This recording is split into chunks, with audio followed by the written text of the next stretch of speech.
Не смееш да тргуваш со нешто што е наследено. Протнуваат изговори. Овој или оној амбасадор бил во парламентот, наводно ги убедувале пратениците.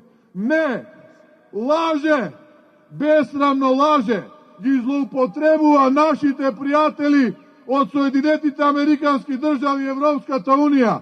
Тој е неразбраниот трговец. Тој е тој кој што тргува внатре во парламентот. Не смее да ги користи нивните имиња како изговор во оваа измамничка процедура.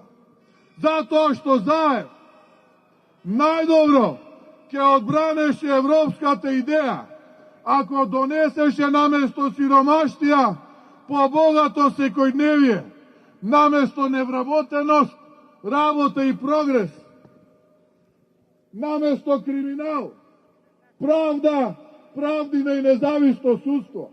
Не може да бидете европјанин, а да сте аболиран за сомнеш за сторен криминал од 8 милиони евра. Не може да бидете европјанин, а да барате подкуп на видео снимка. Не можете да бидете европјанин, а да бегате од дебата. Па има ли од тоа посмешна и поневеродостојна работа кога Заев ќе се фали дека бил за Европската Унија? Само за да биде амнестиран за сето ова што го прави на својата нација и на својата татковина.